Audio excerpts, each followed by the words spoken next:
Okay. I think I've clicked all the buttons, turned all the knobs, dialed all the dials, all that, right? Welcome, ladies and gentlemen, to yet another episode of WIC TV. It's a cross-ideological space where we come together to talk about issues both political and cultural, from the silly to the serious to the Socrates, apparently. We are going tonight to be discussing housing, right? The American dream. A house, 2.5 kids, a dog, maybe a cat, right? Picket fence, that kind of thing. More and more, we see people struggling to find affordable housing, a place to call their own. What is the solution to this problem? What even is the problem? Why are we facing this crisis, as some would call it, of housing? We're going to talk about that today. We're trying something new. Tyler here, average debate enjoyer, has put together all the people here. He's the one that's going to be kind of presenting things and talking about things and semi-leading the discussion here. So if it goes wrong, you blame him. I guess to start with, let's have you just briefly introduce yourselves. And then I have a question to start us off. So this isn't opening statements, really. Just, again, tell people who you are. Let's start with Socrates, since you just got here. Who are you? Hey, who am I? I'm Socrates, over here at Socrates TV, and streaming since the pandemic, talking about politics, philosophy, bringing some fun, bringing some data. I'm a cancer researcher in my real life here on Twitch. Like hanging out with these people. Okay, well, thank you for being here. Katya, who are you? Why should we listen? I am Katya on Twitter and on Blue Sky. I'm just at Premier Katya. I don't stream as of late. Maybe one day when my life isn't so crazy, I will. So for now, I'm just talking politics, going on streams, and, just sharing my perspective as a pragmatic leftist, I'd like to call it. So, yeah. Hi. No, thanks for being here. Again, just to remind you, not that you did anything wrong here, but we're being brief with our intros. We're saying who we are, what we do, etc. That was a good length. I'm just letting you know. Tiberius, who are you? Tell people. Why are you here? What are you doing? I think you're muted. Uh-oh. Okay, well, we'll come back to him. Our built environment. Go ahead. Introduce yourself. Hey y'all, I'm Our Built Environment. That's the YouTube channel. You could find me on Twitter at G_N_SV. Dad, father, husband, public worker. Glad to have you here, and we'll get into it as we go. Deej, you've been on my show a couple times. Remind people who you are. Yep, I'm Deej. I have been on a couple of times. I occasionally stream on my YouTube channel, Deej Nuts. In my flight simulator, I'll be doing some game development vlogs, sort of ish. Not really vlogs, but just game development vlogging in a little bit. I have a lot of videos planned. I just only have so many hours in the day to work on development. So, also a father, and want to be able to build my own home. And it's challenging. It is. We'll get into reasons. why. Yeah, we'll get into why. Don't worry. Tiberius, are you back? Are you ready? Should have it fixed. Okay, great. Yeah. Tell people who you are. Yeah, good to be back. It's been forever since I've been on this particular platform. Good to see you, Wick. Thanks for having us. Yeah, if anyone isn't familiar with me, I'm a retired political streamer. My name is Tiberius D. I am an institutionalist, so MAGA hates my guts, but I'm also socially conservative, so the Democrats hate my guts. So I'm usually just here to be a sounding board on telling everyone that their ideas are terrible, and then I get kicked out of the party. So it's great to be here once again. This is why I don't get invited, but it is good to see some familiar friends and faces. No, it's good to have you, man. Welcome back. Thank Last you. but not least, Tyler, tell people who you are, and then I have a question to kind of start us all off. But go ahead, Tyler. Average debate enjoyer. I usually cover day-to-day political polling and the horse race, but this is something different I'm trying to reach out for. Average debate enjoyer on YouTube and Twitch, and Av debate enjoyer on X. Okay, well, thank you for being here. I guess let's just start the discussion, and this is to you first, Tyler, I guess, but anyone can kind of answer. I want to hear all your opinions here. Why are we in this housing crisis? What's the problem? Why are homes so expensive? Why are less and less people able to afford housing? What is going on? Go ahead. I've got a lot of different answers for that. I don't think there's one you can pinpoint. Some of it's zoning laws because there's people fighting over space in confined cities. Some of it's urban sprawl, people trying to get out of the cities and getting condensed into smaller areas that are too overcrowded for them. There was a lot of movement without a lot of pre-thought put in place. And now we're seeing as these areas want to expand, they're not set up for it. I think that we should take a more calculated look at how we want to set these areas up. Something similar, but not exactly the same as the 15-minute cities we saw in Canada, but more also something you can get the right wing on board with as well, is what I'm trying to work with. Awesome. Canada famously free of housing crises. But here we are. What does anyone have a different answer here? Why are we in this housing crisis? Is there even a housing crisis? Yeah, I mean, I have two answers. One, which is just that wages have stagnated, so buying anything, houses included, is pretty tough. If you don't have, a shitload of stock in something you can leverage against. And the other thing is that for a really, really long time, auto manufacturers and the politicians they bought or support them have lobbied to put us into this mindset of just one more lane, bro. Just one more lane and we'll fix traffic. And that shit doesn't work. You know what does work? You take a car, you make it really long, you give it metal wheels, you make it autonomous by putting it on a track, and you put lots of people through it, and you build dense housing at lots of hubs, and the housing is cheap, and moving the people is cheap, and you don't spend 90% of the land on parking. So... Okay. Well, thank you for that answer, and we'll kind of get into it. Anyone else have anything different that they'd like to add at this juncture? I'll throw a I have couple. one. Go ahead. No, you can go ahead. It's fine. Okay, I'll go ahead. It's yeah. all good. One thing I want to bring in as somebody who is kind of like very aware of the type of houses that are being built and the stock that's available. I work adjacent to the real estate industry, so I see this stuff.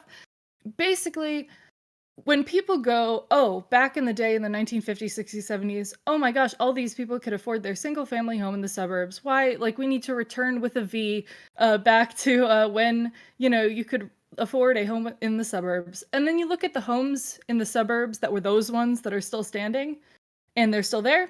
Now they're closer to urban areas, so they're more expensive. But you notice something called most of them are between 800 and 1,100 square feet.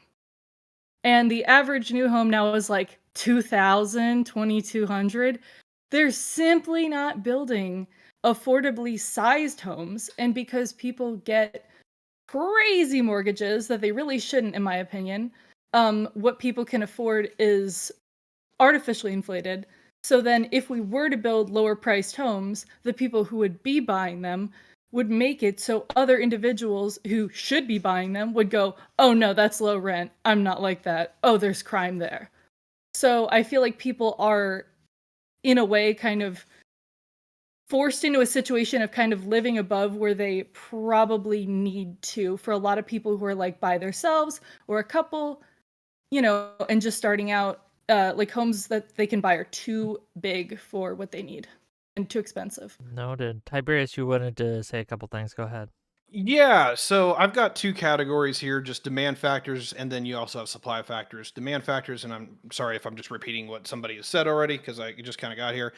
We've had population growth, both immigration, but also in just general population growth. People have kids.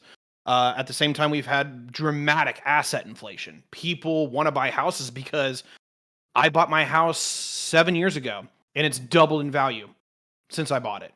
It's ridiculous. And it's I'm not saying it's a great way to make money, but if you do get in on this system, holy crap. I'm not saying the roof is the limit, but holy crap. If we keep going the way we're going, housing's going to be $1 million per. And I don't want to see that because we're already at record highs. Supply factors, she nailed it. I wanted to hit on this really hard. Our houses are too big. I think the average house being built now is 2,500 square feet. Most people are looking for 1,700. There's no one building those, or there's very few. No one's talked about this one, skill shortage. There's not enough electricians, plumbers, and HVAC folks to go around. A lot of our generation, our fellow millennials, we didn't go do this. I'm trying to get into this field, but there's a part of it where the guys who are in it are pulling up the ladder behind them at the same time that there is a lot of old guys who just can't do this shit anymore because they're boomers and they're retiring. And then the last one is a little bit of economics called the ratchet effect. Basically, when somebody says that their home is worth $400,000, they don't want to sell it for anything less. And the problem is that we've got a lot of people who are living in homes that they really don't need because their kids moved out like 10 years ago, and they really can't walk up the stairs anymore, but they won't sell it because that millennial down the street would love to buy it for $300,000, but they want $400,000 for it. And that's a huge problem that we need to address. Another issue we see is job switching a lot. I'm sorry, I'm going to be quick. I just have one quick thing. Job switching a lot happens mostly in cities where there's a ton of opportunities for jobs. What we see is people packing into cities because of those abundant opportunities where you might be stuck to 1 to 0 jobs with your skill set in a small town. That's why I'm trying to allocate some of those skills out of that city into these towns. You had something to say, Deej. Go ahead. Yeah, so I think ultimately this is we're getting towards the end stage of a culture built around the idea that a house is an investment instead of a commodity. It is like the economics of building homes is diametrically opposed to affordable homes, because if your home is affordable, it's not an asset you want to invest your money in. And so really, I think that, the reason we're in this mess is because we have that mentality, and that is what our policies are built around, is preserving the value of the home. And then during COVID, you had basically 0% interest loans. And so home prices ballooned even further. And people realized, oh crap, nobody can buy a home anymore, because in my specific area, it wasn't 7 years that the homes doubled in value. It was 1.5 years that they doubled in value. And a lot of that is because of a multitude of factors. There's primarily an influx of tech workers from California. Thank you very much, California. But at the end of the day, the problem with that is more so that as someone who's trying to build a home for myself, which, by the way, I like big houses, the home I have planned to build is over 3,000 square feet. I could afford to build it, if not for the fact that before I can even break ground, there are several $100,000s worth of land renovations that could potentially work. And we have regulations in the state of Utah that makes it that even if I were to buy cream of the crop, like I'll get into this later, but two things: regulations get in the way of being able to build houses of whatever size or capacity that we want. Some of them are good, a lot of them are bad, and I'm sure we'll be able to point to the bad ones that get in the way. Okay. Did you have anything to add? Our built environment. You're the only one who hasn't sounded off yet. Otherwise, I'm just gonna move on. Right. Yeah, I think collectively, this is pretty all accurate. I think one thing you kind of mentioned it, you just building codes, even though you're talking a little bit more about prepping before building, but building codes in California are notably very different than some other states and make it much more difficult to build. So, but yeah, collectively, I think everybody pretty much nailed it. Yeah. Awesome. So we have a grasp, I think, of the problems here. I think that everyone's kind of in agreement that there are some issues relating to housing. I didn't see anyone say, well, no, that's not correct, or oh, no, that's not right? So, like, when we talk about fixing this problem, at least for me, and this is my take here, I don't know if it can be fixed because of the reasons that of the culture around housing that we have. You can't put in a policy into place to change how people feel about homes.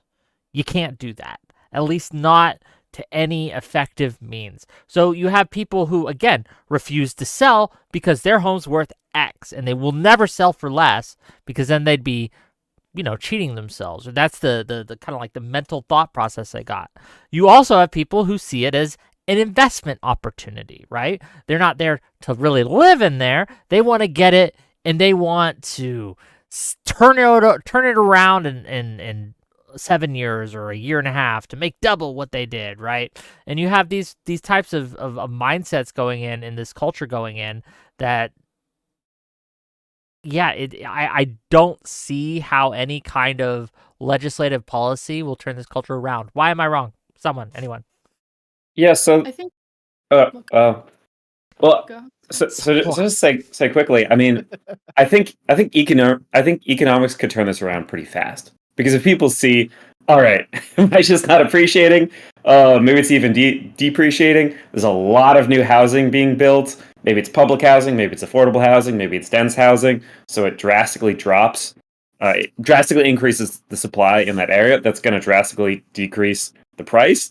People aren't going to hold on to it the same way. I think if the numbers change, that culture changes. I don't think the culture is so hard to change in that regard.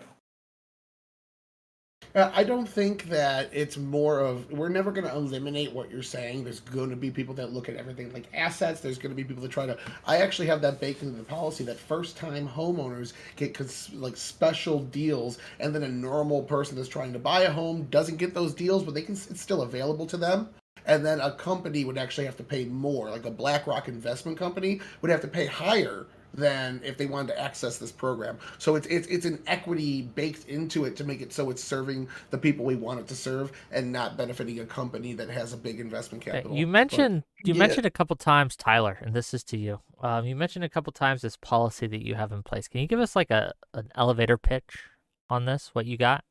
Like, and I'm talking elevator pitch like a minute, brother. Okay. So the Kamala Harris ran on housing. GOP just said this week we need 7 million new homes built. I've been working on this policy for 18 months. I took Hershey City and mixed it with some classic left-wing housing policies and tried to come up with something that everybody would like. I worked in different things like spending, how we would address the spending issues, how we would address the political district, and I want to allocate skill sets of people with first-time home ownership to city areas that already have infrastructure in place, and then use tax cuts to bring in jobs to match those skill sets, creating city hubs, moving people out of one place to another. The shift in just the cost of living from Essex County to LA County alone would see people save drastic amounts of money in both places if it happened. What do we think of this? That seems reasonable, at least on first blush. Why is it unworkable, or is it unworkable, or what should we be adding to it? Where should the focus be? Come on, guys, let's go. Or what's the funding mechanism of this anyway? So there's two parts you need to be funding, and I put that in the document there. I let everybody see, one of which is going to be the building process. This is going to be something where all you need from the government is some sort of investment capital. It's going to be paid back by the loan, the person taking out the loan. So the home itself will be paid for. The building process will be paid for by the homeowner themselves. That's all baked into the price. The other thing that you're actually going to have to pay for is the new infrastructure to the city and the tax cuts you're going to have to give the businesses to bring them in to allocate these skills. I would say for that, what we're going to see is if you start seeing rent and mortgage programs in cities, if you start seeing the cost of rent come down due to demand going down, you start seeing the cost of mortgages going down due to demand going down in these cities because there's other alternatives for people to buy housing, you're going to start saving money on these programs as well that are meant to subsidize for lower income people. So all that money you're saving from the lack of subsidy needed to spend on these, you could reallocate that to the tax cut. Okay, we saved this amount of money, so we can cut this amount of taxes, paying for itself. I mean, I don't think that people are moving just to have cheaper housing. I mean, if that was the case, I'd be living in Georgia right now and not Utah, right? Like, I can buy 6 times the house in Georgia that I can buy here in Utah for the same dollar amount. So I guess, like, other than just having to build it and they will come mentality, like, what's the actual drive for people to move there other than just housing is cheap? Well, low interest loans is the big thing that's going to drive first time homeowners there, and all these first time homeowner incentives that I'm trying to bake into this. But I mean, it's not so much. You're only trying to drive maybe 10% of the people of the city out and build up a couple of towns with some skill sets. If you increase or decrease demand on housing in a city by 10%, you're going to see the prices of rent and mortgages drop in that city because of the demand going down. So what draws them in there isn't the cheapness of housing, it's more the cheapness of cost of living generally. If you look at cost of living from these places, it's not just the cost of your mortgage, it's the cost of your gas, it's the cost of building materials, it's the cost of all sorts of factors in your life. Even cigarettes cost twice as much in New York City as they do in Chautauqua County. So, like, if you factor all this in, your cost of living in general drops substantially, but you're not losing the opportunity. There's no fear of missing out for a better job or a more exciting experience, because I also have baked in here bringing in entertainment, bringing in certain factors to make it so young people don't want to go off to the cities. They're content where they are because it's a nice size, suitable city area with good opportunities moving forward. I want to get in on a part of this. One, we've seen in economic patterns for not even before COVID is that everyone's trying to largely get to the burbs to a large degree. The general footprint is we're looking at about 2,500 people per square mile. Enough people that where you're not stacked on top of each other, but enough to where there's things to do, right? You've got a mall or, a movie theater nearby, or at least some kind of multiple things of convenience. But the big one is job security. That's been the big change since COVID, is that there are so many people who used to have jobs where even if they didn't have security in that job, they could jump right down the road and find another one. That's kind of gone now, and that's one of the biggest changes that's happened in the last 5 years. So that's what they're looking for, is that can they go to a place where they have a career that is at least the guy who's right down the road doesn't give you the job, somebody on the other side of the block will. That's what a lot of people are searching for, and unfortunately, that's a lot of the places that are growing up. Go ahead. No, one of the problems that, as I'm thinking of this, is of the comprehensive nature, at least that you're laying out. One of the problems is the more you try to fix, the more that you might break. Yes. And rather than tackle one issue at a time in an incremental fashion, trying to put together this omnibus package that's going to entirely draft the incentives for tax structures, for building codes, for regulations, and all these things all in one go, the potential for disaster is very high, right? So how do we address that? How do we address the risks involved for a politician to support something like that? Does that make sense? Yeah, I want to separate from Tyler here because this Go is ahead. the only primary reason why I'm kind of in the no camp on his particular policy. I have something that's a lot more straightforward, and that is actually what Katsuyu brought up at the very beginning. The houses are too big. The money is behind 2,500 square feet houses, and while I wouldn't mind living in one, I don't need that. And most people who need houses don't need that either. Like, this is huge. I would very much like something that's a lot more scalpel focused into something where it's like we have some of the things that he's talking about, but it's just like, hey, look, you get bonuses, subsidies, development grants, whatever it may be, towards houses that are under 50 or about 1,750 square feet. I think that needs to be the top, and then the bottom probably needs to be around 1,900 square feet is what we need to focus on. I think if you actually put a good 5 years into that, I think you'll fix a lot of the problems. Not all of them, but I think you'll actually get a major restructuring in the housing market. Let's go to Katia, and then we'll go to Deej. Go ahead. Yeah, I also think that it's like the types of houses that people are building as well are not, the too big situation, but also not focused upon, what people might want. I mean, people say they want a single family home or a larger single family home because they want like a yard, they want their own lawn, blah, blah, blah, blah. But so many of these, the lots are small, but the homes that they're building in them are so big. So you have like 3 feet on each side and like a front yard that you have to make look presentable. Otherwise, the HOA is going to murder you. And it's like, what are you using that for? Nothing. So I feel like there are a lot of different ways to build homes that are more space saving, not that don't feel like living in an apartment, that I feel like have not been built in forever. Like, I live in basically it's a single story townhouse where the garages are between the units, so you don't have anybody between, like you don't have anybody sharing a wall with you at all. So you feel like you have your own house, but it's connected to like 4 other houses. And stuff like that just doesn't get built anymore. And if you don't need a yard, you don't need tons of, additional space that you have to pay for upkeep for, and you're not going to use it. Like, those aren't built anymore. And that's something that I feel like a lot of people could desire, but there's not an incentive for it right now. Okay. I can get in there. I'll address you too. Ben. So, because I agree with kind of a lot of the problems presented here, but I don't agree with this solution of, well, we just have to cap the size of homes that people can build, right? Like, it's easy to say, well, like we need to have more smaller homes so that people can move into them. Like, we don't need these big homes. Just to clarify, I don't think anyone has suggested a cap on it. What they're suggesting is anything under a certain amount gets a subsidy or a tax break or what have you, right? Just clarifying that, but go ahead. But so, like, the thing is we don't have to necessarily incentivize small builds. The reality is right now small builds are disincentivized. If you take away those disincentives, there's incentives for the companies to build small homes that they can sell to a large number of people. The problem is that before you even get started building anything, for every square foot of land that you're putting something on, there is a certain amount of paperwork that has to be filed before you can even break ground, and it varies from state to state. And like, this is just one example of a problem, but like, it's everything from environmental impact studies, regulations, neighborhood impact studies. Like, there's a whole host of things that has to be done. And so what happens is, like, we've seen that the number of builders, at least in my area, have dramatically been shrinking over the years. And a lot of that is because most like small builders that were building in the 70s can no longer afford to keep 5 people on salary at all times to handle the legal paperwork of complying with regulations and everything like that. So the only builders you have left are large institutional ones that want to sell, for every square foot of land that they sell, the most valuable home that they can that people will buy.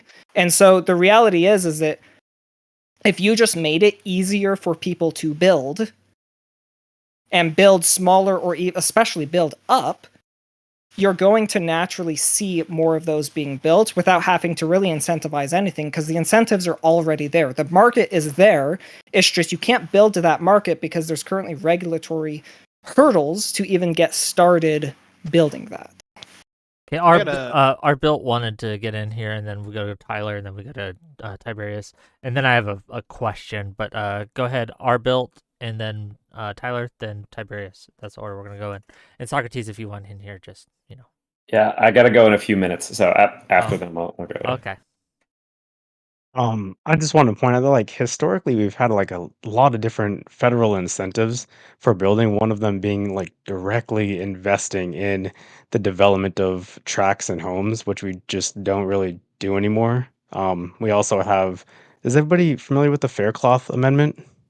It's a limitation of publicly owned homes that was capped at 1999 levels, even though I think our populations increased, which is something that we don't really take advantage of.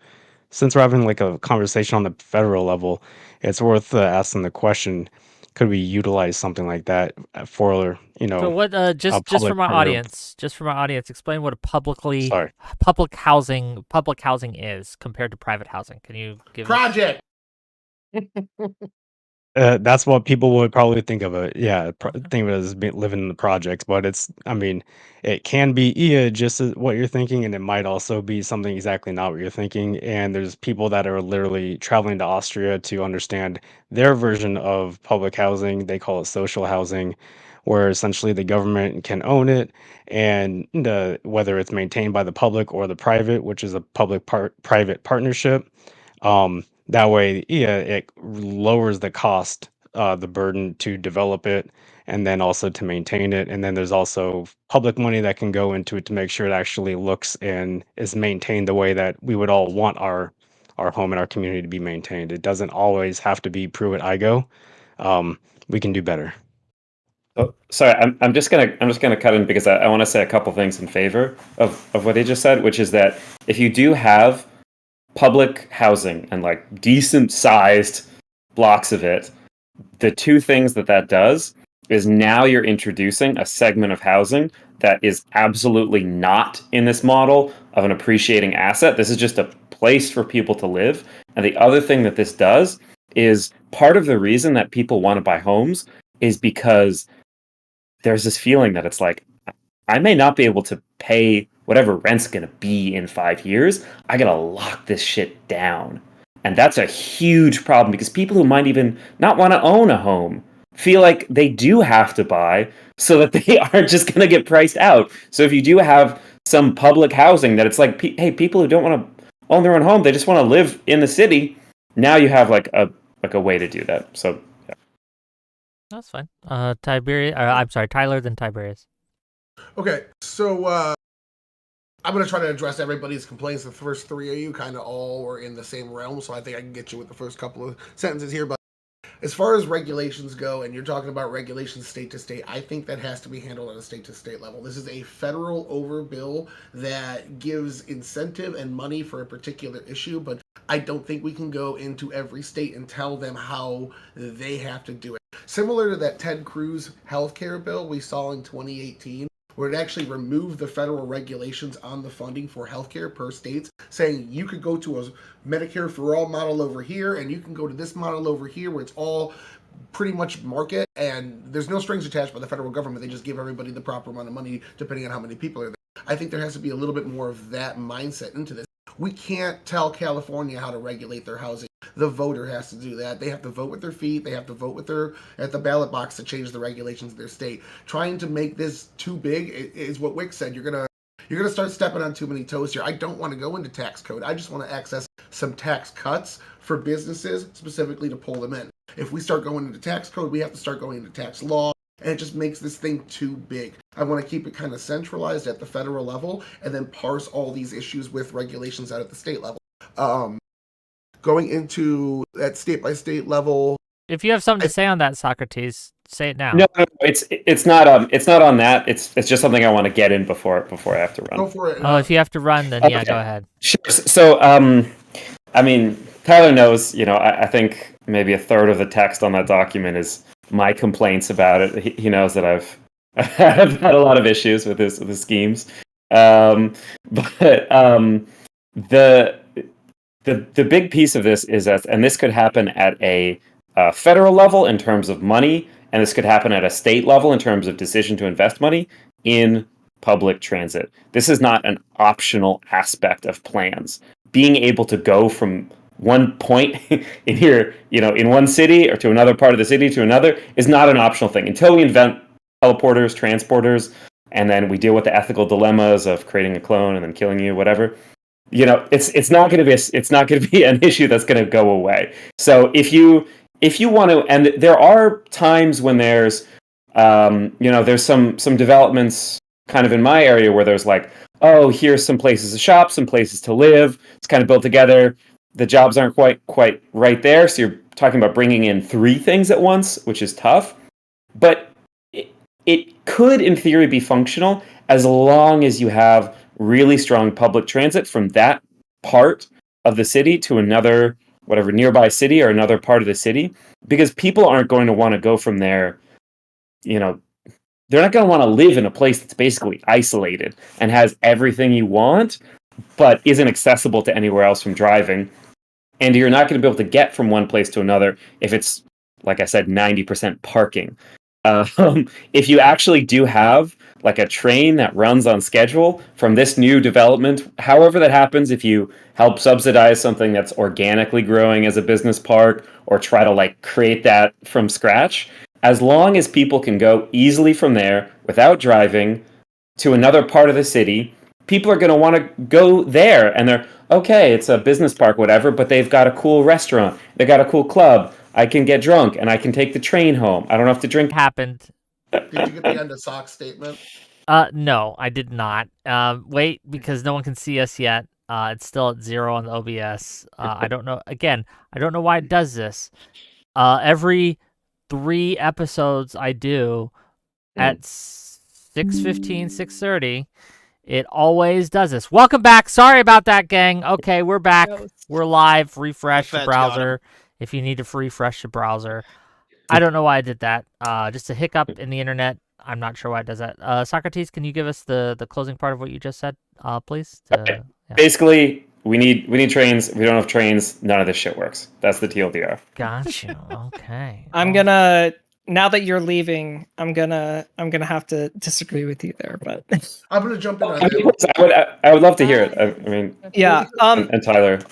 Let me finish my output for everything before you guys go on to the next thing real quick. So, well, we haven't addressed. Okay, Garrett, go ahead. I'm still on the list.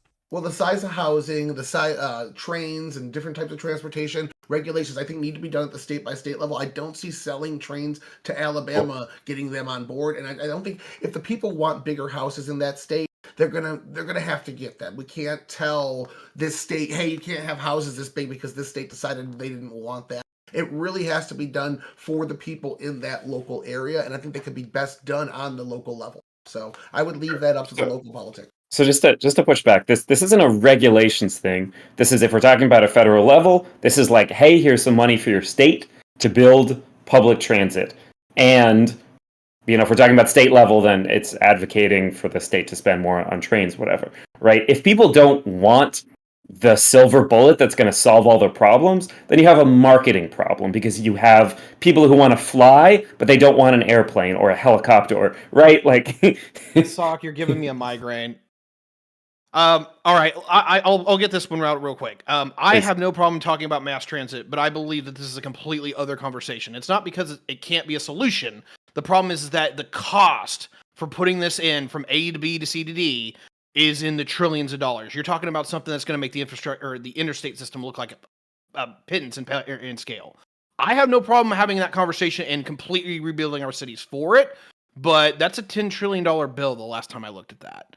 If we're talking about like a national grid of trains everywhere, then yeah. But if we're talking about like, hey, here's a big development area, here's another area, build like a train that'll go through a few of these with some like light rail. That's not in the trillions. It is expensive. It is tough. But it's like. So the problem is, I agree with you. I'll let you go here in a second, JD.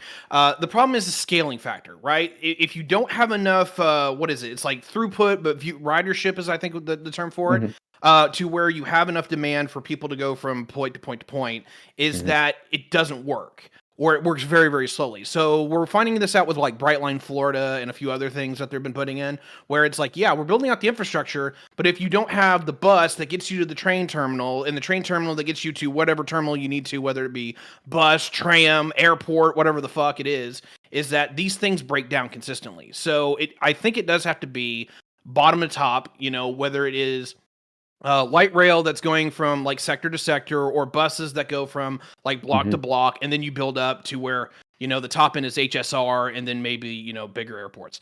I promise you, buddy, I have no problem having this conversation, but I'm straight up like, we are going to derail into a whole other category because of the scale. Because of trains. Derail. I get it. I want to give. I think the problem with Brightline is also just that, like, for example, derail. A lot of these, we're derailing for one more second, is that for a lot of these systems, because as you said, the top to bottom, the other infrastructure around it is not conducive to it existing. There are problems with it, like with Brightline. One of the big issues is it's slow because they're using existing railway crossings where we have to stop for cars, and the cars do not stop for the train, which I think is ridiculous, because there was so many instances of cars getting hit by the Brightline train because they ran around the barrier. I mean, that's their fault. If they'd like to tangle with the train, they can do that. I don't know what to tell you, but because like there's not additional infrastructure to make it the most convenient thing to do, that's why there's problems with it being implemented. So that's like, kind of just an expansion on why I feel like I agree with like bottom to top. And that's why I feel like in a lot of suburbs right now, and a lot of like more dense suburbs where there used to be streetcars, I feel like we should try to put those back just to start out. So people have like local, short distance public transit, and then we can connect this to bigger things as we move forward. In layman's terms, fuck you, Sock. Take care. All right. No. Head out. Thank you so much, Tyler, for bringing us together. Thank you so much, Wick, for hosting. And I love you guys. This has been fantastic. Okay, it's really good conversation. The hell out of you. I know a couple people wanted to go, but before you go, let me read a few super chats. Gang, I gotta make a little money here, right? If you want me to do this kind of stuff, you gotta give me money and incentivize me to do this kind of stuff. So $5 from DJ Deej Nuts to say Freedom Gang. Thank you for $5. $5 from Cameraman 502. Everything bagel policy that Ezra Klein has described has become a roadblock. If you want to build, then build, not provide good union jobs, for example. And thank you, Average Debate Enjoyer, for the 5 gift subs on Twitch. I appreciate that a lot. Okay, let's kind of Well, I can kind of bring us back, because there's been a lot of there's been a lot of discussion about like public options to solve the housing crisis. And while I notice, generally speaking, when we're talking about public projects in America, whether it's rail, whether it's housing, whether it's literally anything, we always look to Europe, Japan, and like East Asian countries as examples of how these things work out well. I think that while that's like, it's not disingenuous or anything, but like, let's be real. If we were to put Americans in those cities, they'd turn to shit like in a week. We do not, as Americans, treat public property well. We absolutely don't. Like, even if New York City were to be more efficient with how they ran their train systems, you still have people practically pissing on the chairs inside of the trams. Like, it's just... And the same reason why public housing in America is so crime-ridden. Like, I mean, there are issues institutionally, but there's also just issues culturally that poor people in America commit way more crime than poor people in these other countries. And you can say it's economic factors or whatever, but the reality is a lot of that are things we don't have a huge amount of control over. Little correction there for you. More crime is committed in poverty-stricken areas, not necessarily by poor people. It's by people who come into that area to commit the crime, right? And there's a distinction there, though. Regardless, the reason housing is so expensive is because it's a supply issue. If we get rid of the barriers to build, make it easier to build, Tiberius, you mentioned there being a labor shortage. That is literally solved by companies that are trying to produce prefabricated homes that can practically be stacked on top of each other. Problem is, you can't even put those down in most places because of regulatory burdens. I gotta tag you on that. But Wick, you're moderating this, but I do have a note for this because this is politics. Really quick, and then Katia wants in, and Tyler wants in, and I know we're all jumping at the bit. I wanted to hit you on this earlier because we've all kind of been dancing around the politics thing, and I know we can't go all the way into that, but I live in Indiana, and 400 feet over there is Illinois. And you were talking about environmental impact studies, and there's a level where it's like, that doesn't really happen here in Indiana. You're not going to do that for a house. Now, I can't tell you if Illinois does, but I'm pretty sure like California does. I'm pretty sure New York does, where it's any structure you build, you have to have an environmental impact study. That's politics, and I think there's a level where that's ridiculous. And the other note that I had, and I think that tags both Tyler and you, DJ, is that millennials screw ourselves really hard on this one. Because instead of actually trying to politically engage with the system, even though, fighting the boomers is expensive and hard, is that we just pick up our shit and we go to Texas or we go to, North Carolina or some other place. And while, the regulations are more friendly to something that most of us want, we are screwing ourselves by making it where those houses cost more and it's harder to get in because we're all going there. So one of the things I was trying to tag out with Tyler is that this might be one of those things that kind of makes its own problem that I'm a little concerned with.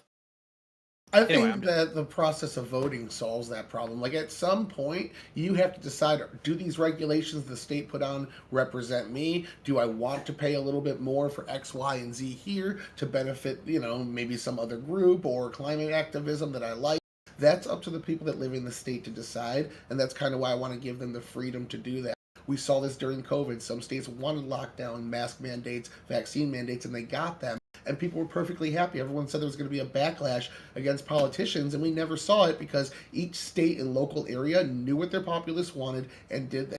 I want to allocate the power to them, and that also is what's going to bring right-wingers on board. I just don't think we can use this to overrule state regulatory policy. I don't see it working. Isn't that like, and Katia, I'll let you go in a second, right? And you're directly next. Okay, just letting you know, I'm not cutting you off or anything.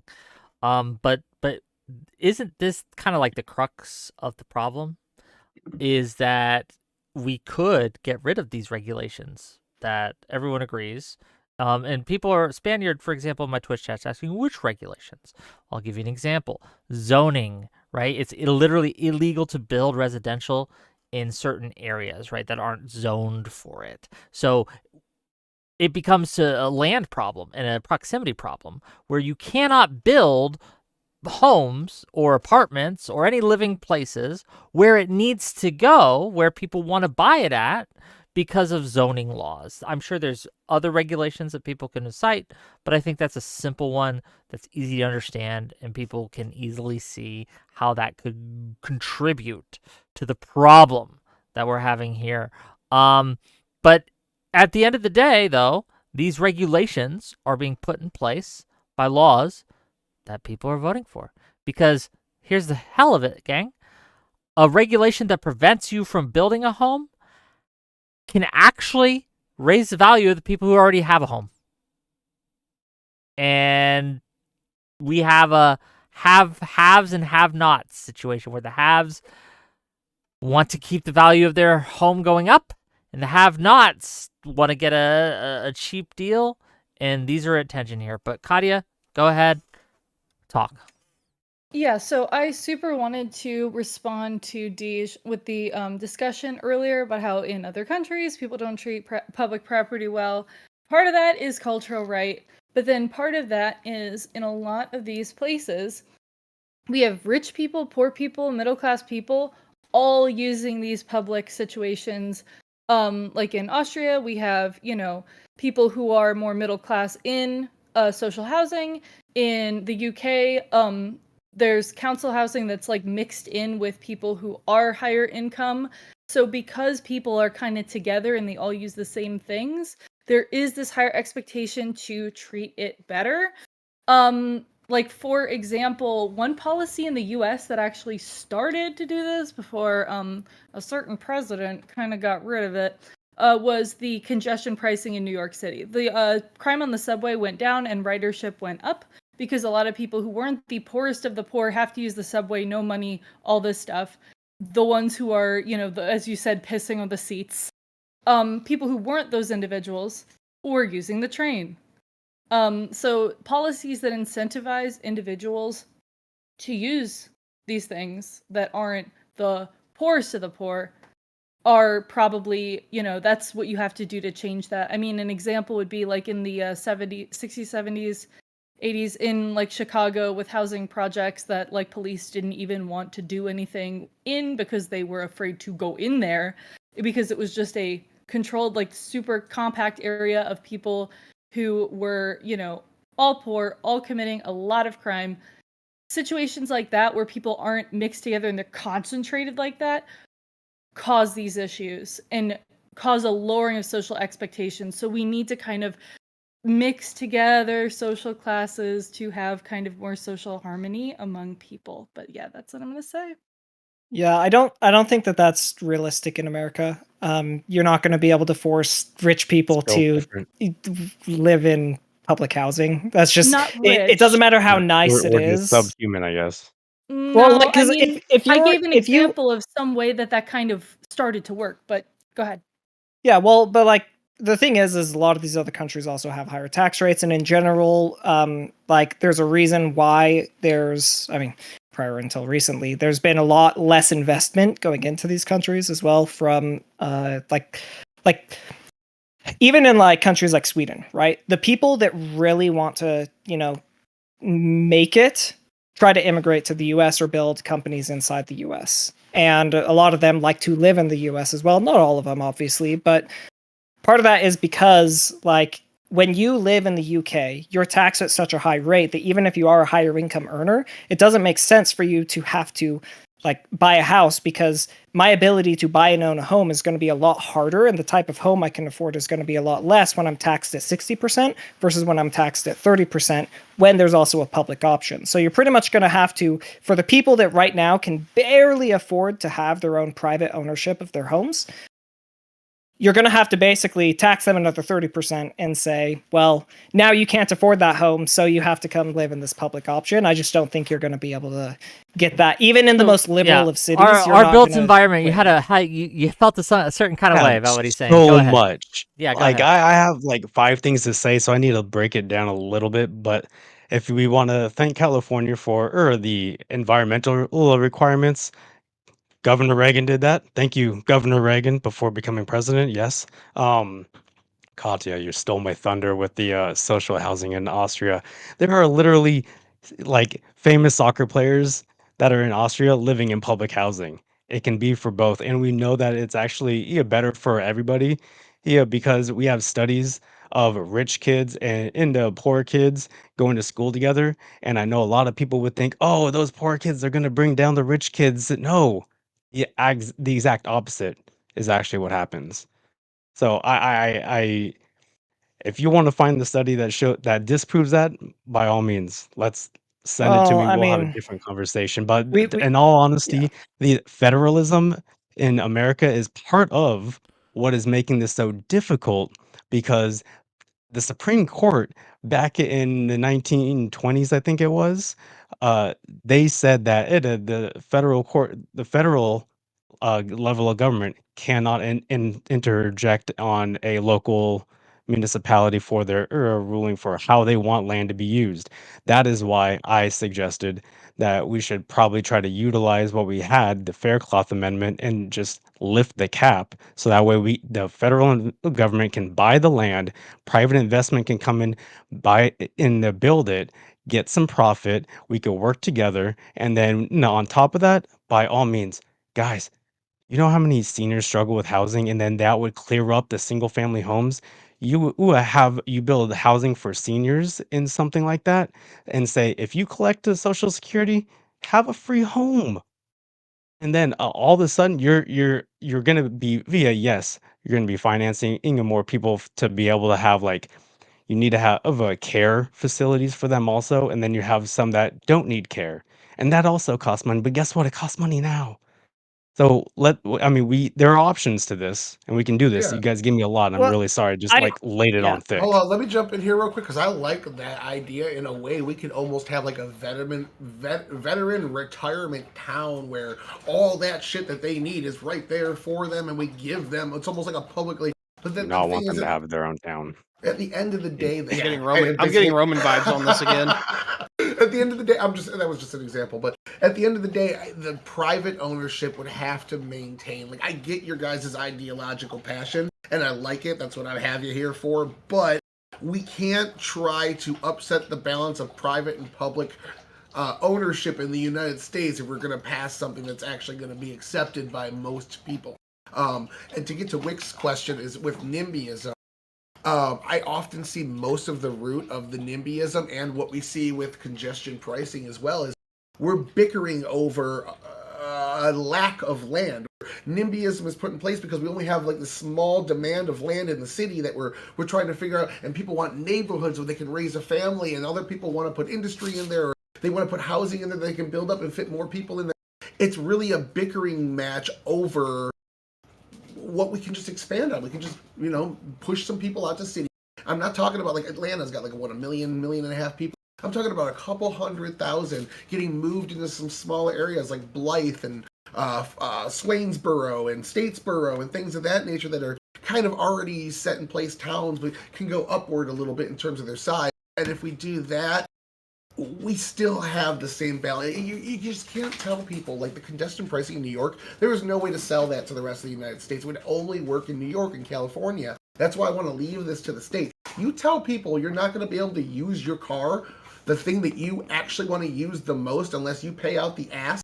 It's a tax on using your freedom.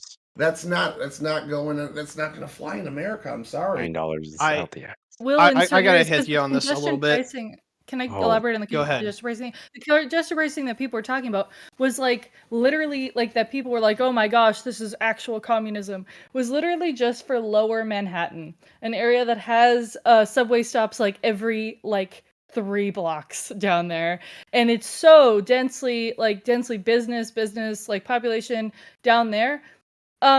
You don't need to bring your car over there. I think that in certain situations, like certain areas, I think that there should be an expansion of stuff like park and ride in conjunction with congestion pricing to keep people who don't need to bring their vehicles in there for no reason from doing that. Because what really, when you're driving your car into lower Manhattan, what freedom are you really gaining from that? I'm confused.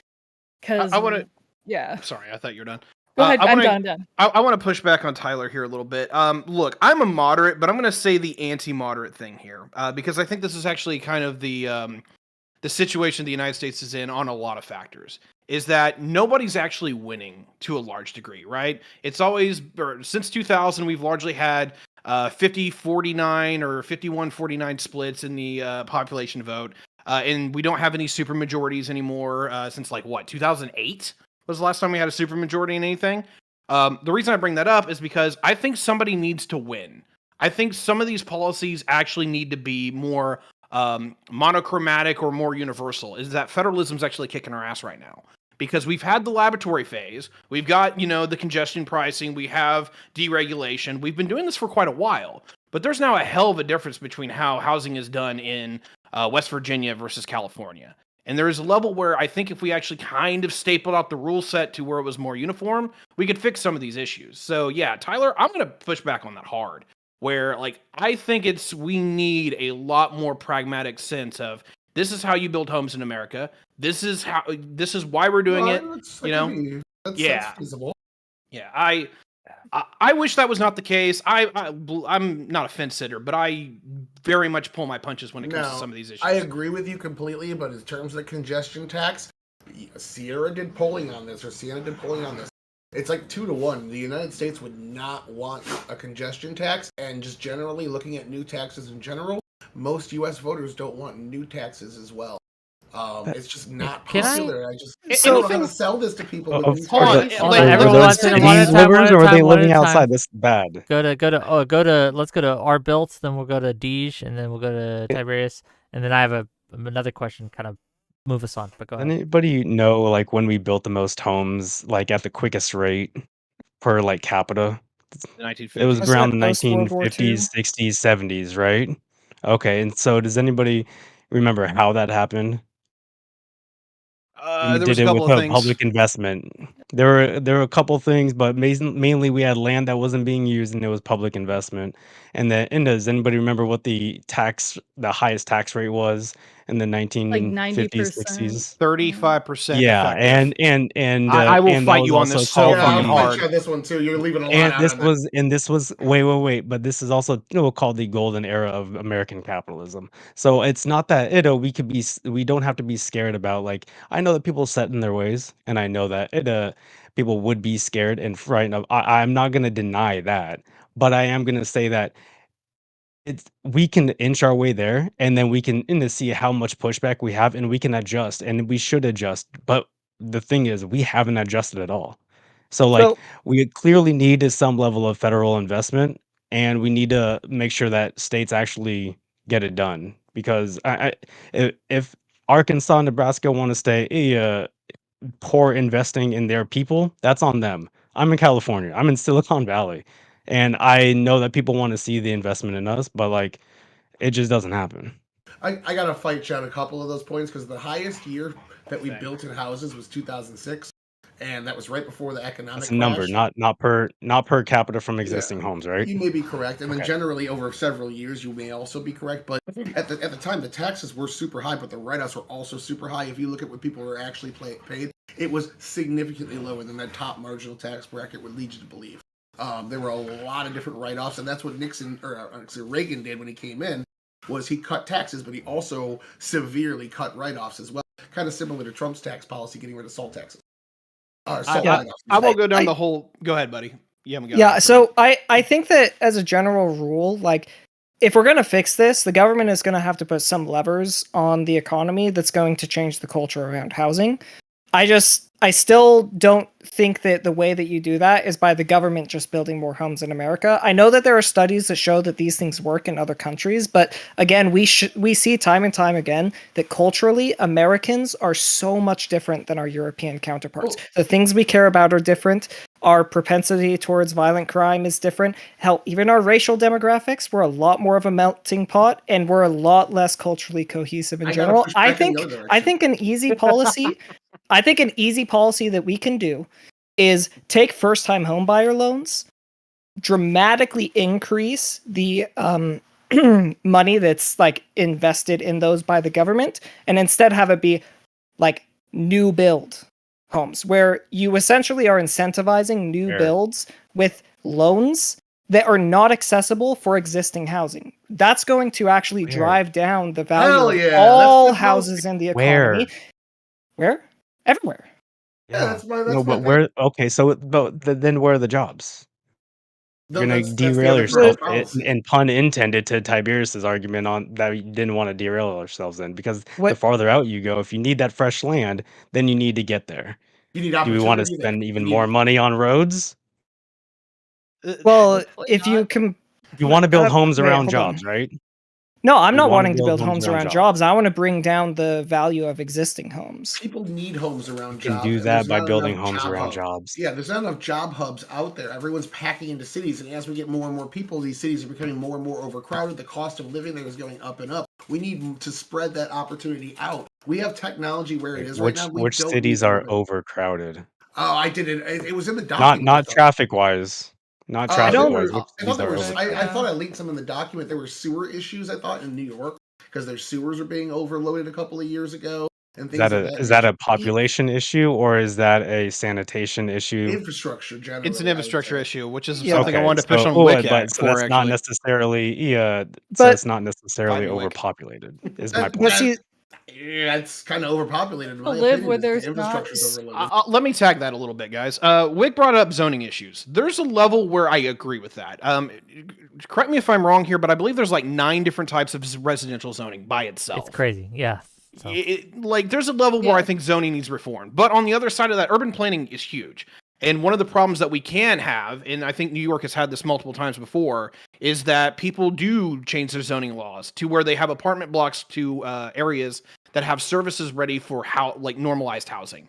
And that makes it to where your sewer lines back up and you don't have enough electricity getting there. I'm really snaky when it comes to the zoning issue or problem because I generally agree we need to reform it. But I don't know exactly how, because if you build an apartment block where you just had a couple of single family homes, you're talking about 8 times the power usage. You're talking about 8 times the water usage. You're talking about a complete overhaul in all the infrastructure that goes to that general area. Again, mass transit, transportation issue, logistics issue. Have no problem with that conversation, but this is the issue that we are going to keep running into, is that when we transform how we live, we have to do it top to bottom. And that's why it's expensive, and that's why it's a pain in the ass. well, and also, like, adding on to that, part of the reason why it's difficult to improve the infrastructure in places like New York City is because to improve the infrastructure, you have to get a build permit to do it. And to get the build permit, you have to go through all these hoops. And you also have to go, like, for instance, why can't the city of New York just upgrade the infrastructure? Well, part of it is because before they even begin to start doing it, they have to go through all this like bureaucratic nonsense to be able to begin overhauling anything.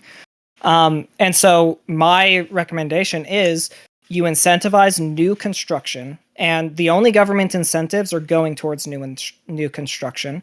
That is going to, on its own, bring the prices of houses down. And when people in the suburbs on the outskirts of LA are seeing that their houses are losing value because people want to build a home in Utah where they can get a much more favorable loan for a larger home and get more for their money, and there's still jobs here in Utah, that's why people are coming, they're going to see their houses or prices are going down, and they're going to be more likely to lean less on the NIMBYism. Like, they'll complain, but at some point, once they see more and more people are leaving their communities, then they'll start selling their land. You don't have to use eminent domain to implement infrastructure. They sell it. You allow for, I agree zoning has its purpose, but you allow for tweaks to the regulations around zoning to then allow those homes to be replaced with those higher density housing, start building up more, and gradually it's a problem that will begin to solve its own because you've changed the incentives on home ownership. It goes back to what I was saying, that until we get to the point where culturally we view homes similar to Japan, housing prices are just going to go up. They're not going to go down because the incentives to build aren't there. Even if the government builds a bunch of public housing, you have a whole market of people that are not the ones that are going to live in those public housing. I don't care if it works in Austria. Austrians are not the same as Americans, and they're not going to start moving into public housing unless they're forced to, which I don't think you're going to find to be politically popular anywhere, even in California or New York.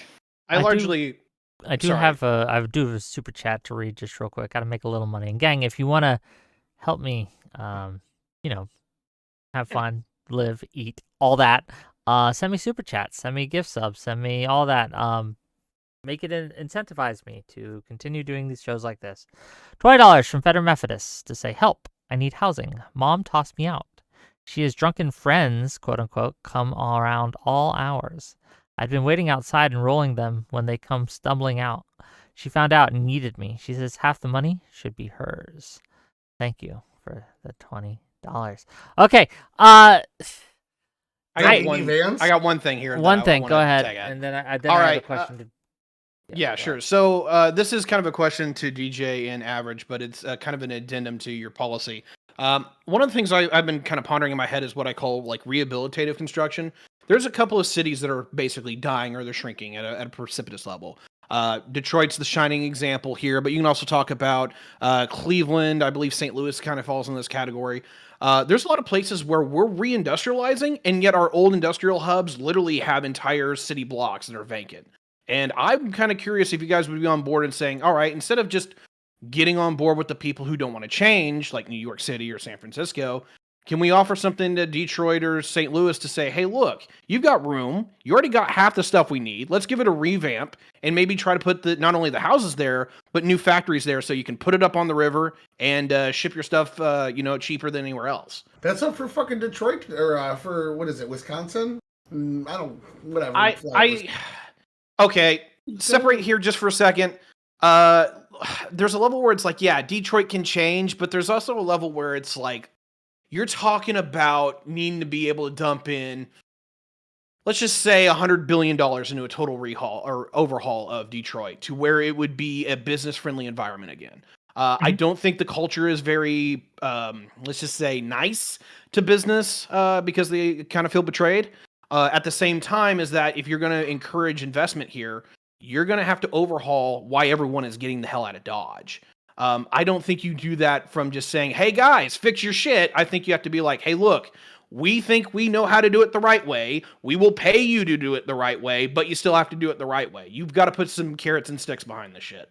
Yeah, I actually agree with that. And sorry, Tyler, like I'm not really on board with your plan, personally. I think that there does need to be federal oversight in this. I think that like the government incentivizing, for like reindustrializing of areas like the example you gave with Detroit is a great example. But the only thing that I would add is like a kind of a prerequisite to that is before we start throwing throwing money at the problem. I don't know if Detroit has this. I know New York City has this, or at least had. You Maybe can throw money they've at my problem. caught on to how retarded this policy is. But like parking minimums for buildings, right? Part of the reason why so many buildings are falling apart in New York is because to renovate a building or even just repair it, you have to get a work permit. And to get a work permit, you have to now update your building to be compliant with the current rules and regulations of a new construction. And one of those is that you have to have minimum parking that wasn't in place back in the 50s when this, apartment complex was built. And so if you want to repair bricks that are falling off of the building, to get that work permit, you have to buy the lot across the street and put parking on it. That's a regulation that is literally making it so that it's more financially viable to pay out like lawsuits when your building collapses on itself than it is to actually repair the shit that's getting done. So if that's in Detroit, that has to go first before you start throwing money at it. So I get what you're saying, and you guys, I don't apologize for not liking it. Kind of what you're saying with housing is on board a lot with what I'm saying. And what you guys are saying about some sort of federal oversight, some sort of regulation busting house building oversight, I agree. It cannot be something that would turn Democrats off of voting for a left-wing bill. If we go too far in that direction, and this is probably something we can parse out in later discussions on this when we get closer to something more practical. But I agree that there has to be some sort of balance there. You can't tell states that they're not going to have any control over this. This is a top-down, you got to do as we say kind of thing. But yes, there should be some sort of oversight there. Again, I keep going back to zoning because we're arguing about this. If we don't need to recreate the wheel here. We don't need to change how human beings want to react. If you spend a bunch of money on a home because you want to take your kids and live them in a safe community where they go to a good school, you have every right to do that. And basically what zoning laws are is the will of the people enacted by their elected representatives. And I'm pro-democracy. Let them have their zones. But if you don't like it, let's build our own cities. And if you don't want zoning there, you don't have to put it there. We don't have to have those similar things. Or you can. We have more room now. We can have zoning. We can have areas cut out, roads put in specifically with bike paths that don't infringe with traffic and things of that nature. We can do all this. We can learn from our mistakes. We can make the whole thing climate friendly as well. all these advancements we have can be put into homes and I whatnot. know to your make- dogs disagree. They know the bullshit. Okay, don't hit your dogs, bro. But Oh, anyway, he's fine. They're tanks. yeah. Okay. I guess the question I have, and maybe to get us off the zoning a little bit and kind of on to more, in my opinion, pressing issue. Is it possible that the American dream of owning a home is simply something we just got to get over at this point? Like, that the problem is such that we need to go towards more apartments, more dense, right? More building up, I think has been said, right? And instead of having this nice home in the suburbs that a lot of people are going to, right? We just have to recognize if we want to have affordable housing, then it's going to have to be under these types of circumstances. Why is that? Why am I incorrect? Why is that not workable, or why is that not the eventual place here? I want to hear from our building first, and then we'll go to the rest of you, Katya. And then, in a reflecting on that, like when everybody answers, I would think everybody should think about the value of home ownership. It was already touched on earlier, and it's about like security, right? Not getting evicted is one of them. Renting a place that can just sell their property and then you're getting kicked out.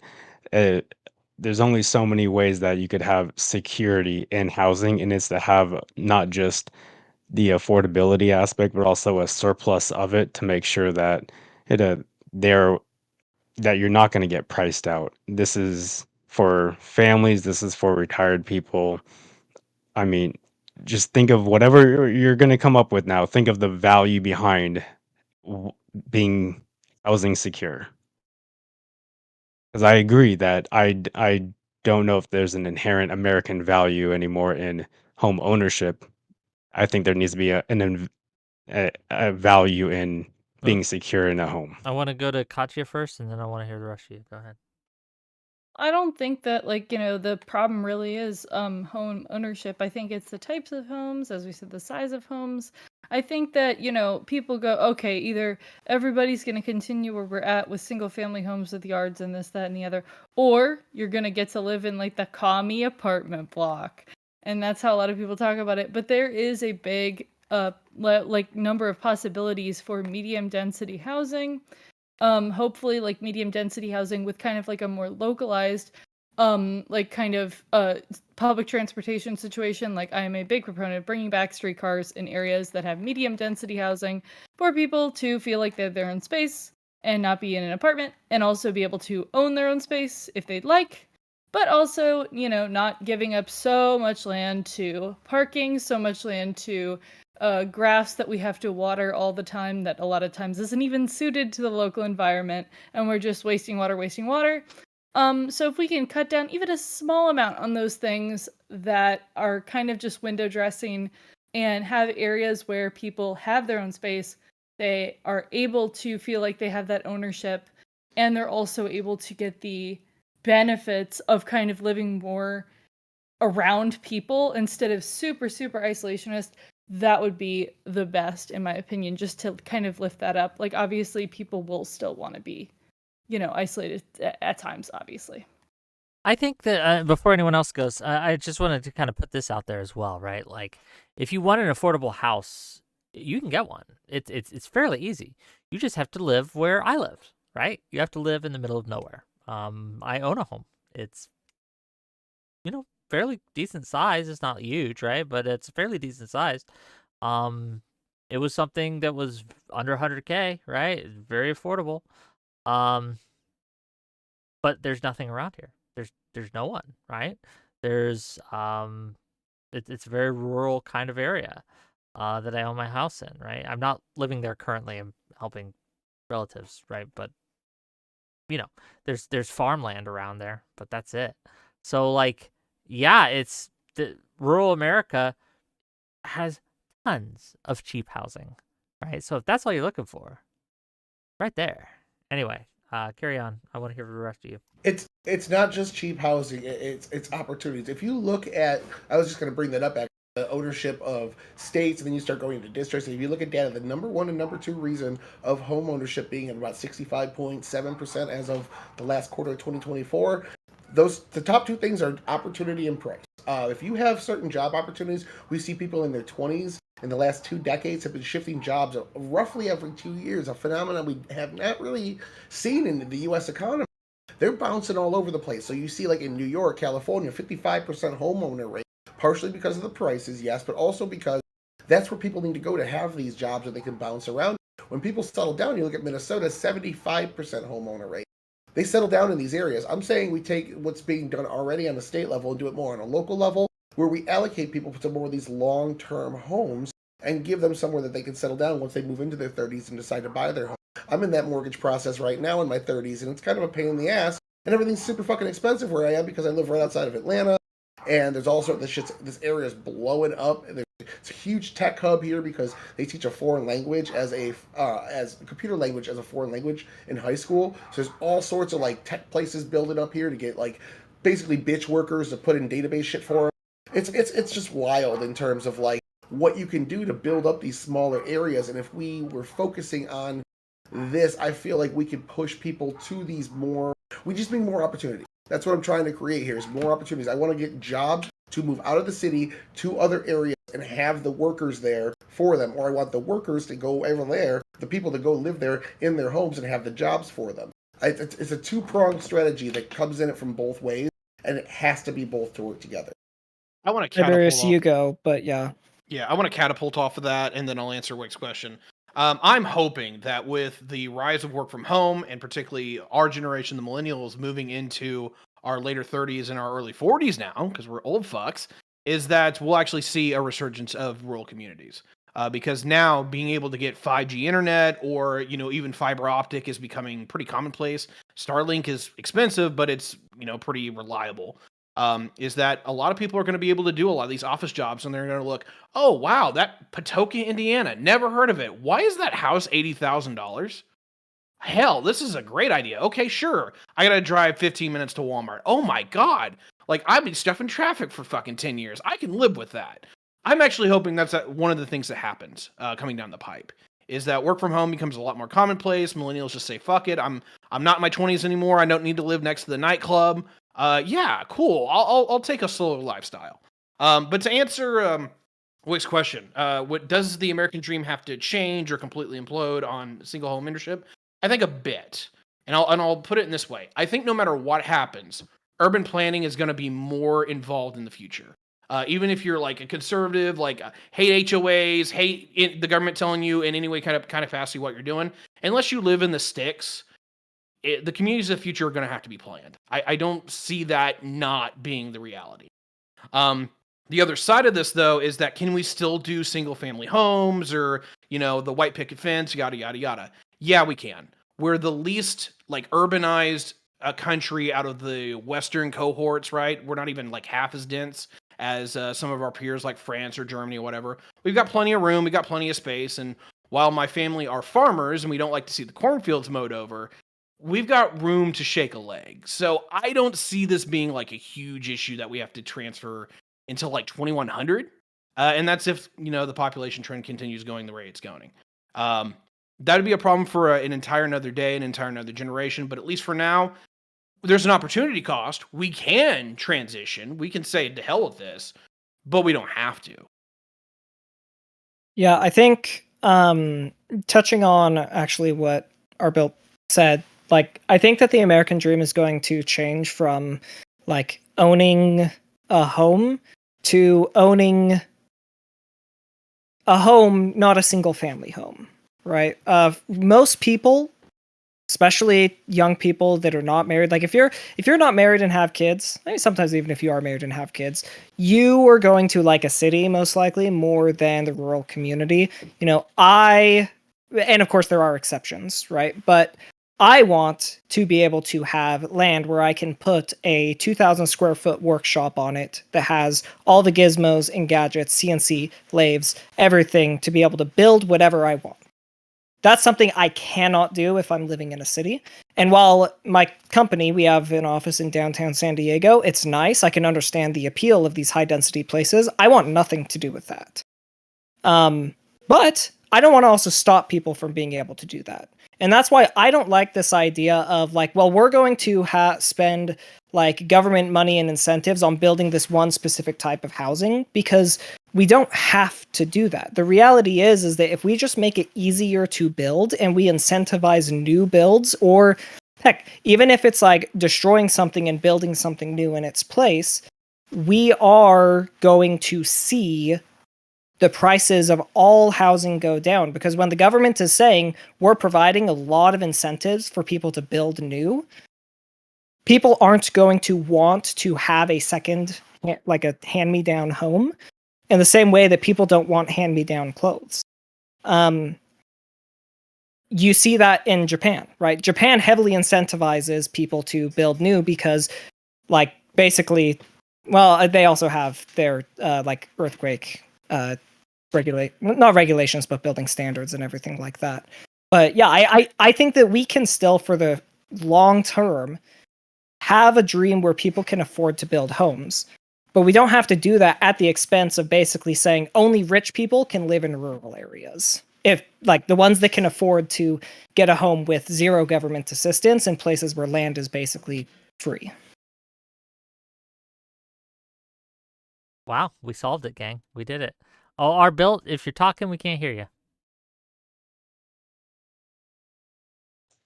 Sorry. I don't quite understand how you don't think people would want to buy a home that someone's already lived in, to be quite honest. That part doesn't quite hit with me. And if we talked about infrastructure before, the amount of money you need to build new would actually cost more to build in that infrastructure instead of using existing infrastructure. So I coming from a construction side, I generally I'm not comprehending what you're saying, DJ. Sorry. So let's say that the government provides government-backed 0% interest loans for new construction, and it's only new construction. That would in turn raise the value, the sales price of those homes from whatever it was before that incentive, though, right? It could increase the sales value of the home, but the thing is that, like, people are still going to have to maintain a certain level of a salary to be able to pay off that loan.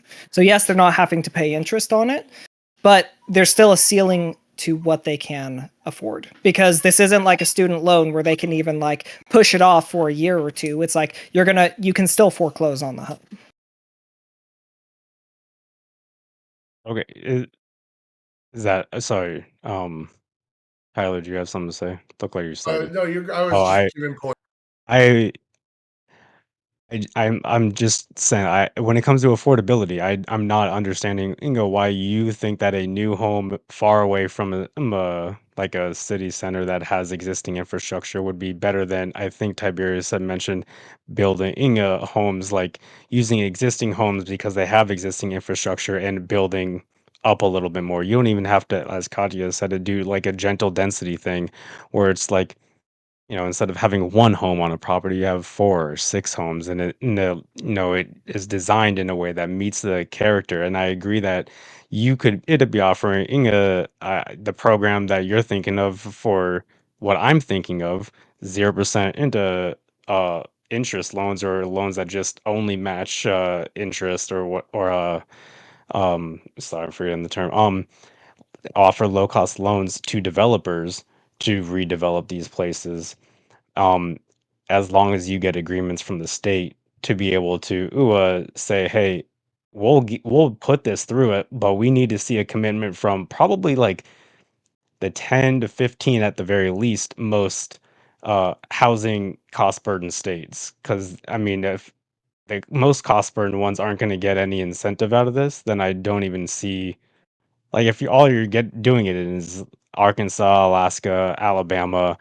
I listed 3 A's for some reason. I don't know. I'm gonna Yeah. choose any low cost state, then the housing crisis that we're in isn't really going to go away, right? Hey, Well, it's not just like answer the those... question, then I have something to kind of maybe center us a little bit. Go ahead. Yeah. So to what Tiberius was saying, there was a lot of people during COVID when everybody went work. Like, there's a reason why during COVID, housing prices in my area spiked by basically 200%. Is because people in California found out that, oh, hey, now my job offers work from home perks. I can go move somewhere else where it's a little bit cheaper. And by so doing, I mean, technically, because the low interest rate loans were across, like, for basically any home, it's just interest rates were so low. We see that when you have the option of a low interest rate loan, people move. And if the only thing that they can move into is a new construction to have that low interest rate loan, you're going to see people start to favor those new homes. And then it becomes like, yes, you might see a price spike in the new homes, but I doubt, well, it has a ceiling because you still have to be able to afford the monthly payment on that home. And that home is going to be more valuable than a home that you can't get a 0% like interest rate loan on, which will force the price of that home to come down if it's an existing build, if someone else wants to come in. It also would apply to builders that are building high density housing where they can get 0% interest rate loans as well to get that funding to build these new places, and then they could turn around and sell individual units to people that come in and those people would also be afforded that 0% interest. Okay, so I have. Oh, go ahead, Katya. But then I have something to center us. I'm gonna say I feel like there's one thing that a lot of people are kind of overlooking here, and I think Deej, you're kind of overlooking it here, is the quality of life that people are going to have. Because I know if you're used to living rurally, if you live super rurally, and there's not too much around, and that's cool with you, then that's great. But like, a lot of people live in suburbs that have nothing around. There's the suburbs, Walmart, and then if you want to go to anything that has anything more specialized or any, fun businesses or anything that's, some place to do, places to hang out with people, places to do things, you're driving an hour away, which is where I live. There's like nothing here. There's no public transit, no nothing, just houses. Sure, but if you expand that even more, I think that on a cultural basis, you're going to see more people who are living lives that are unhappy. Like, people talk about how, like, everybody's had mental health problems since COVID. A lot of that is isolation.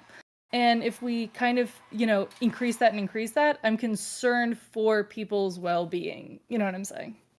I think if somebody wants to move somewhere where it's cheaper, they should. Like that's the thing. Like, I agree. A lot of people benefit from living in the cities, but I don't want to be the one to say that, no, you're like, the only option for you now is this, 700 square foot apartment close to where you work. Like, if you want to work remote, go live in the sticks. Right. And the thing is that if you play policies that favor just one specific type of build, that's essentially what you're saying, is that the government is basically saying, all right, we want all the people to live in the pod and eat the bugs.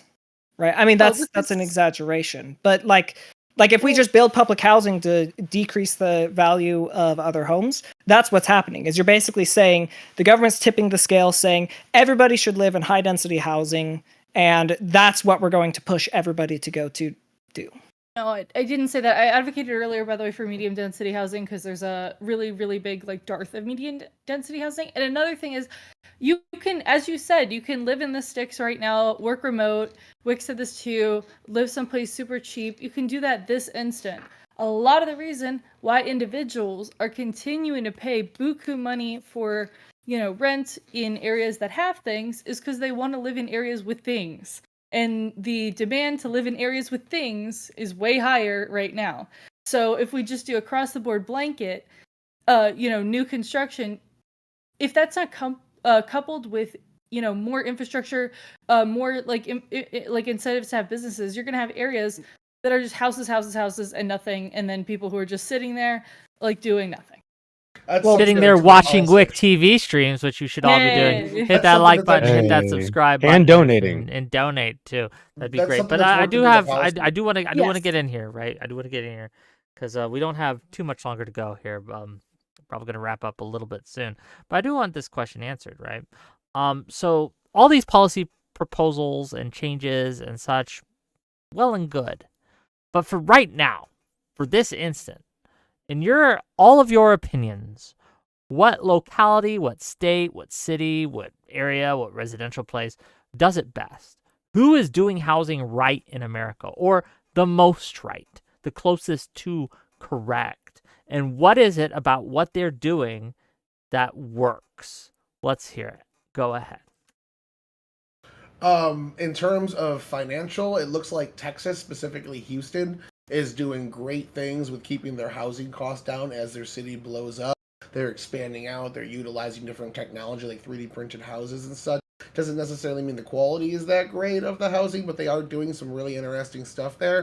But if that's not your particular cup of tea, like, I don't think that there is a best. It depends on how you define best. And for people that live in these nice, comfortable, NIMBY neighborhoods with no crime, I think in their mind they're doing the best. So, perspective, really. No other opinions here? I'm thinking about I'm gonna this one keep for a it second. Texas. I'd I'll go ahead, agree Tyler. that Yours. Texas is doing a lot of things right. One thing that I have heard about in areas like Houston and Austin that I do love is I feel like they've gotten rid of some of the zoning laws that I feel like are really super stupid. To the point where like they are building things like instead of building a sprawling single family home, we have a 3-story townhouse. And building up even for like single family units. We're doing those things where there's a demand for those. But before they got rid of some of these zoning laws, you could not build them. And I think more space saving measures in like the suburbs right outside the city, and kind of just expanding that way. I think that's kind of the way to go right now if we want to kind of like have people where a lot of people want to be, where the demand is and where the jobs are, which is why I support policy that kind of moves those elsewhere. But I think that if you move one thing, it's a big, like, it's got to be a big like cultural shift a little bit, because if you move one thing somewhere but not the other things, like, in my opinion, like transportation and like jobs and like, other stuff besides a house, then you're going to be in a situation that I feel like is, kind of just, it's a bit hollow. So I like the way they're doing things, where they're doing things where more people can live where stuff is. And with the deregulation of some of the zoning. I'm not a fan of like, the getting rid of certain things like environmental regulation or building codes. Those have happened, and I'm super not in favor of those, because in my opinion, a lot of places building codes are too low for the area, especially if there's an area that gets kind of like natural disasters or any type of inclement situation. But I think that's one thing they're doing right. But I do think there's things that they're doing wrong there as well. Okay. I think I've got an Go answer ahead. for you here. Please. I'm going to answer this in a roundabout way, but this is because I'm me. I think the best states for doing housing are probably Iowa and Ohio. And there's a very particular reason for this. They're not flooding their states full of people. I think a good example of how you can do this wrong is actually Texas and Florida. Is that while they're building homes and while they're trying to build out quickly, is that they can't keep up with it. There's way too many people chasing way too few homes throughout Texas and Florida, to where the cost to live there is ballooning up. And while they're doing more and more houses compared to anybody else, I'll even put North Carolina in this category. They're not able to keep up. They're actively encouraging low tax rates and infrastructure to where people want to live there, but it's too much. It's too much too fast. Places like Iowa, places like Ohio, they're growing, but it's steady. It's not, oh, hey, we're seeing 5% growth year on year. It's like 2. And they're able to keep up with a consistent demand and a consistent supply that is allowing them to expand in a far more measured manner. So that's my roundabout answer. Hopefully it makes some kind of sense, but I think we're seeing actually states become victims of their own success, and I really want to scream at Florida here. I can't drive in Florida anymore. The place is packed. Yeah. There's not enough room in the streets. There's not enough room in housing. And if it wasn't for the fact that Texas is loaded, I think they would be in the same situation. I agree, and that's kind of, I think, why we should be planning it. So something that was brought up by Katya that I just wanted to address with rural areas as well, that's also in this plan as well. I was talking about a lot of the problem with the rural areas is companies don't see it as profitable to make infrastructure in these areas. There's a hospital 25 miles away because it needs to be there in order to be close enough to enough patients to make enough money to be profitable. And oftentimes these places close because they're not profitable. We see the same thing with like high-speed internet. It's just not profitable for them to build infrastructure. This spread of people from dense urban areas to less dense urban areas, I'm trying to pull them out of the city. A lot of the suggestions you're saying are trying to make it more palatable for them to live in these dense areas. It kind of almost goes against what I'm trying to do and pull them out, which solves a lot of these rural issues. If you make it more profitable to only go 300 miles in this direction instead of 900 miles in this direction to get internet to this area because there's a hub over here where it's profitable, you can eventually make these places profitable enough to get a sports team, to get different types of entertainment. That comes with the business sector as well. So what you're talking about with young people who want to live in the cities, that's the FOMO I was talking about at the beginning. The fear of missing out of this exciting experience you get in your 20s. Well, like I'm from Fredonia, New York. It's a small, shitty little town. But there were tens of thousands of college kids that came through there and had that experience in what I saw was a shitty podunk little town. And we can make more of those in a sense to where people will have that experience. They won't experience the FOMO in their 20s if we can make it successful. But yeah, it's all... One thing I'm going to clarify, by the way, is a lot of my suggestions could be applied to these areas, right? They were just kind of more of like a pushback against how things have been going, to where you get areas that have houses, nothing else, no infrastructure, like no businesses beyond like Walmart, and then like, you know, like underserved areas. So if we're like your plan is more comprehensive to where you're not going to have as like many underserved areas, you're going to move, you know, you're just like kind of dividing like housing mitosis a little bit, but you're kind of taking everything and putting it over here, as opposed to just these little areas where it's just, here's 3 subdivisions in a Walmart, nothing else, have fun driving 2 hours, which is kind of, that was the main point of what I was saying, is to avoid that, which your plan does pretty much kind of avoid that. So.